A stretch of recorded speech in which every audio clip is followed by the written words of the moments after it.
Most people think the world's biggest geopolitical battles begin with missiles, warships, or explosions. They don't. Sometimes they begin with a signature on a document, a quiet meeting behind closed doors, or an agreement that barely makes the evening news. While cameras were fixed on military threats in the Persian Gulf, something far more consequential may have been unfolding hundreds of miles away at Bushehr. If that moment reshaped the strategic balance between Washington, Moscow, and Tehran, then everything you've been told about power, deterrence, and military dominance deserves a second look. Because this isn't simply a story about Iran, Russia, or America, it's about how the rules of global influence may be changing in plain sight. The story that captured the headlines was the blockade. It was dramatic, immediate, and easy to understand. Warships, military announcements, and threats of economic pressure naturally dominate the news cycle because they create the image of decisive action. But the biggest shifts in geopolitics rarely happen where the cameras are pointed. They happen quietly, through infrastructure, long-term agreements, and strategic partnerships that receive only a fraction of the attention. That is why so many people miss the moment when the balance of power begins to change. If you're only watching the military moves, you're already behind the story. While public attention was fixed on maritime pressure, another development suggested that Iran was working to reduce its vulnerability by deepening cooperation with Russia in ways that could complicate future strategic calculation. Whether every element of that effort succeeds remains to be seen, but the larger lesson is difficult to ignore. Modern power is no longer measured only by fleets, aircraft, or missiles. It is increasingly measured by supply chains, energy networks, diplomatic relationships, and the ability to create alternatives when pressure is applied.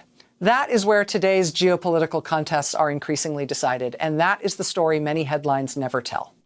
Because sometimes the strongest shield isn't the one you can see, it's the one that quietly changes the rules before anyone realizes the game has changed.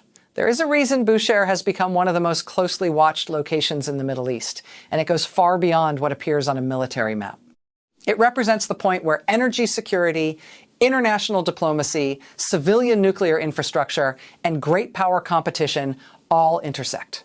That combination creates a dilemma that cannot be solved with simple military calculations. Any discussion about escalating pressure has to account for the possibility that actions taken at one site could have consequences extending well beyond Iran's borders.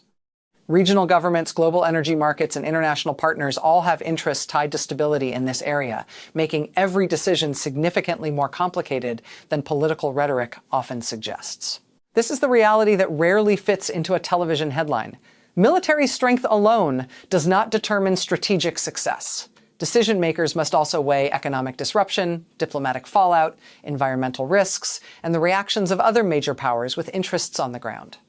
The closer competing powers become through long-term projects, technical cooperation, and shared infrastructure, the more difficult it becomes to separate one nation's security from another's. That is why Bushehr has evolved into more than a single facility. It has become a symbol of how interconnected modern geopolitics has become, where every move carries consequences that extend far beyond the immediate battlefield. And when every option creates risks that reach across borders, restraint becomes as strategically important as strength.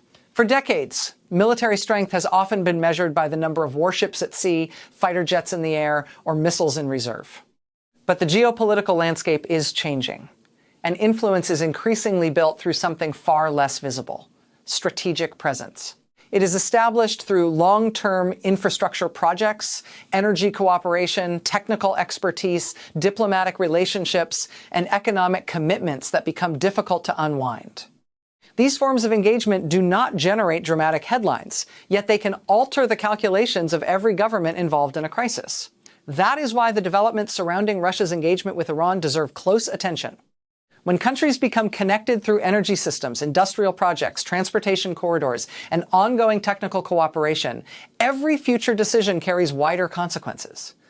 Military planners are no longer evaluating a single target in isolation. They must also consider how any action could affect international partnerships, regional stability, investor confidence, and broader diplomatic relationships. Modern deterrence is no longer defined solely by weapons capable of striking an opponent. It is also shaped by the political and economic costs that any escalation might trigger. This is the shift many observers overlook. because it unfolds gradually rather than dramatically. The most consequential changes in global power often emerge through sustained cooperation that quietly reshapes incentives long before any confrontation reaches its peak. By the time the world notices the new balance, it has usually been taking shape for years. And sometimes the strongest leverage isn't carried on a missile. It is built patiently through relationships that change the cost of every decision. Most people assume that power is demonstrated the moment missiles are launched or fighter jets take to the skies. But history repeatedly shows that the most durable forms of influence are often built long before a crisis reaches the front page. They are established through economic agreements, infrastructure investments, energy partnerships, technical cooperation, and the steady creation of mutual dependence. These developments rarely dominate breaking news, yet they can shape the choices available to governments when tensions escalate. That is why focusing only on military movements can lead to an incomplete understanding of what is really happening. Russia's relationship with Iran illustrates this broader principle. As countries deepen cooperation in energy, transportation, and industrial projects, they create strategic connections that cannot be measured solely by military hardware. Every additional agreement expands the political and economic considerations surrounding future decisions. A confrontation is no longer evaluated only in terms of battlefield outcomes. It also involves trade flows, energy security, diplomatic consequences, and the interests of other states with investments in regional stability. The result is a far more complex strategic environment where influence is exercised through interconnected systems rather than overwhelming force alone. For the audience watching these events unfold, that is the real challenge. The most consequential geopolitical shifts are often invisible until they suddenly redefine what is politically possible. By the time dramatic headlines appear, the underlying balance has frequently been changing for years. Because in the 21st century, the strongest position is often secured long before the first shot is ever considered. One of the biggest misconceptions in modern geopolitics is the belief that overwhelming military power automatically guarantees strategic success. It is an appealing idea because it seems straightforward. If a nation possesses the world's most advanced navy, the most sophisticated aircraft, and unmatched technological capabilities, then every obstacle should be manageable. But history has repeatedly shown that geography has a way of humbling even the strongest powers. Mountains, coastlines, supply routes, neighboring states, and regional trade networks impose constraints that no amount of military hardware can simply erase. Geography does not negotiate, and it does not respond to political speeches. That is why strategic planners pay as much attention to maps as they do to weapon systems. A naval force may dominate open waters, yet it cannot change where pipelines run, where borders connect, or how neighboring countries choose to cooperate economically. Every alternative transportation corridor, every cross-border energy agreement, and every land route that bypasses maritime pressure creates another layer of complexity. Military strength remains an important instrument, but it operates within physical and political realities that cannot be ignored. For anyone trying to understand this crisis, the real lesson is not about whether one side possesses greater firepower. It is about recognizing that influence is shaped by logistics, alliances, infrastructure, and geography working together. Those forces often determine outcomes long before any battlefield decision is made. Because in international politics, the map can become a more powerful opponent than any army. One of the hardest truths for any great power to accept is that every escalation creates opportunities that extend beyond the immediate conflict. Strategy is rarely confined to two opposing sides. Every move made by one country is carefully observed by competitors, partners, and neutral states, each asking the same question: how can this new situation serve our interests? That is why geopolitical crises often reshape relationships far beyond the original dispute. What appears to be pressure against one nation can become an opening for another to strengthen economic ties, expand diplomatic influence, or develop new trade routes that might not have existed otherwise. This is why modern conflicts are fought on multiple fronts at once. Military operations capture the headlines, but negotiations over energy, transportation, finance, and technology continue quietly in the background. Governments facing external pressure frequently respond by diversifying partnerships, accelerating infrastructure projects, and seeking alternatives that reduce future vulnerability. Other countries, seeing both risk and opportunity, may step in to provide investment, technical cooperation, or market access that strengthens those new connections. For the public, this is often the invisible side of international politics. While attention remains fixed on military developments, the deeper transformation can occur through economic decisions that permanently alter regional influence. By the time those shifts become obvious, the strategic landscape has already changed, making it difficult to return to the previous balance. Because in geopolitics, today's pressure can become tomorrow's partnership, and every escalation has consequences that extend far beyond the battlefield. When most people hear about an international crisis, they instinctively focus on military movements, ships changing course, aircraft taking off, or officials warning of possible escalation. But those dramatic images often distract us from the battlefield that affects ordinary people far more directly, the economy.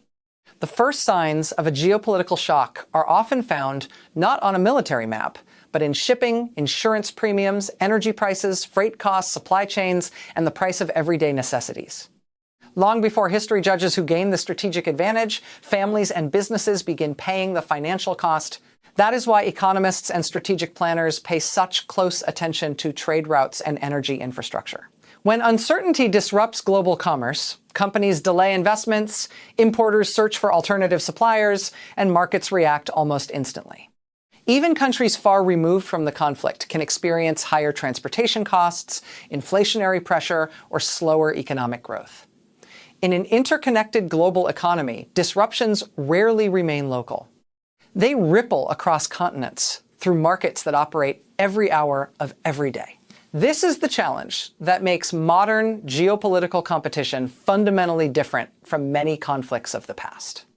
Military strength may influence events on the ground, but long-term strategic success also depends on economic resilience, the ability to maintain stable supply chains, preserve investor confidence, adapt to changing trade patterns, and sustain domestic support during periods of uncertainty. A nation that wins a tactical confrontation but weakens its own economic foundation may ultimately discover that short-term victories carry long-term costs. Because in the modern world, the balance sheet often determines what the battlefield cannot. There comes a point in every geopolitical crisis when the discussion shifts from what is militarily possible to what is politically sustainable. That is the dilemma surrounding Bushehr. It is not simply a location on a map. It represents the intersection of national security, civilian nuclear infrastructure, international partnerships, regional stability, and global energy interests. Every proposal to increase pressure must therefore be evaluated against a much broader set of consequences than military planners alone can address. The question is no longer whether a particular action can be carried out. The question is whether its political, diplomatic, economic, and humanitarian consequences make it a viable choice. This is where public debate often becomes overly simplistic. It is easy to describe international crises in terms of strength versus weakness, action versus inaction. Reality is considerably more complicated. Decisions involving strategically significant infrastructure can influence relations with allies, affect global markets, alter diplomatic negotiations, and reshape the calculations of countries far beyond the immediate region. Even the possibility of unintended escalation forces governments to weigh risks that extend well beyond their original objectives. For citizens watching these events unfold, this complexity can be frustrating because clear answers are rare. Yet understanding those competing pressures is essential to understanding why governments sometimes move cautiously, even when they possess overwhelming military capabilities. Strategic restraint is not always a sign of hesitation. In many cases, it reflects recognition that every available option carries costs that cannot easily be reversed. Because the most difficult decisions in international politics are often the ones where every path forward comes with a price. The question that deserves far more attention is not simply how one crisis will end, but whether it is revealing a broader transformation already underway. International politics is rarely reshaped by a single announcement or one dramatic event. More often, change unfolds gradually through new trade corridors, long-term infrastructure projects, energy agreements, financial partnerships, and diplomatic coordination that accumulate over time. Individually, these developments may seem technical or even routine. Collectively, they can alter how countries calculate risk, opportunity, and dependence. That is why analysts are paying close attention to growing cooperation across parts of Eurasia. Whether these relationships ultimately become a lasting strategic network remains uncertain, but the trend itself is significant. Countries seeking greater economic resilience increasingly look for alternative transportation routes, diversified energy supplies, and financial arrangements that reduce exposure to external disruptions. These efforts are driven by practical considerations as much as political ones, reflecting a desire to expand options in an increasingly competitive international environment. For viewers trying to make sense of seemingly disconnected headlines, this is the larger story to watch. Military developments may dominate today's news cycle, but long-term influence is often built through commerce, connectivity, and sustained cooperation. If those networks continue to deepen, future geopolitical crises may be shaped as much by economic interdependence as by military alliances. The balance of global influence does not change overnight, but it can shift steadily until the new reality becomes impossible to ignore. Because the most important alliances are often the ones that take shape quietly long before the world recognizes what they have become. One lesson echoes through centuries of international history. Great powers rarely encounter their greatest challenges because they suddenly become weak. More often, they face them when expanding commitments begin to outpace available resources, political consensus, and strategic flexibility. History offers many examples of nations discovering that maintaining influence across multiple regions demands not only military capability, but also economic endurance, diplomatic credibility, and the ability to adapt as circumstances evolve. When those elements fall out of balance, even the strongest states are forced into increasingly difficult choices. That is why careful observers pay attention not only to military operations, but also to defense budgets, industrial capacity, alliance cohesion, public support, and long-term economic trends. These factors determine whether a country can sustain its objectives over time. Strategic competition is rarely decided in a single confrontation.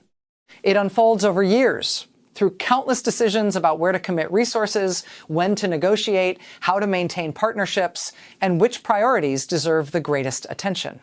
For anyone trying to understand today's geopolitical tensions, this broader perspective matters. The real question is not whether one side can demonstrate power in the short term. It is whether that power can be sustained without creating new pressures that weaken the very position it was meant to protect. Enduring influence depends as much on discipline and strategic judgment as it does on military strength. Because history reminds us that the greatest test of power is not winning the next confrontation, it is preserving the capacity to navigate the ones that follow.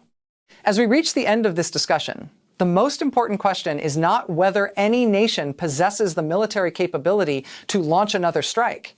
That question by itself is too narrow to explain the larger transformation taking place. The deeper issue is whether the foundations of international influence are evolving in ways that traditional measures of power no longer fully capture.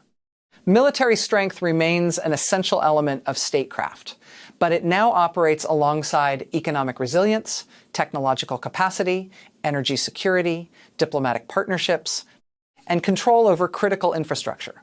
These factors increasingly shape how countries respond to pressure and how they pursue their long-term interests. That is why moments like this deserve careful attention. They encourage us to look beyond the immediate headlines and ask whether today's events reflect a broader adjustment in the international system. As new trade corridors emerge, regional partnerships deepen, and alternative economic arrangements develop, governments may find themselves navigating a world where influence is distributed across a wider range of actors than in previous decades. Whether this represents a lasting structural shift or simply a temporary phase remains an open question, and responsible analysis requires acknowledging that uncertainty rather than declaring the outcome in advance. For viewers, this is where the real value lies, not in predicting tomorrow's headline, but in recognizing the long-term patterns that connect today's decisions to tomorrow's world. Those patterns often reveal more about the future than the loudest political statements ever will. Because history is shaped not only by the power nations possess, but by the changing rules under which that power is exercised.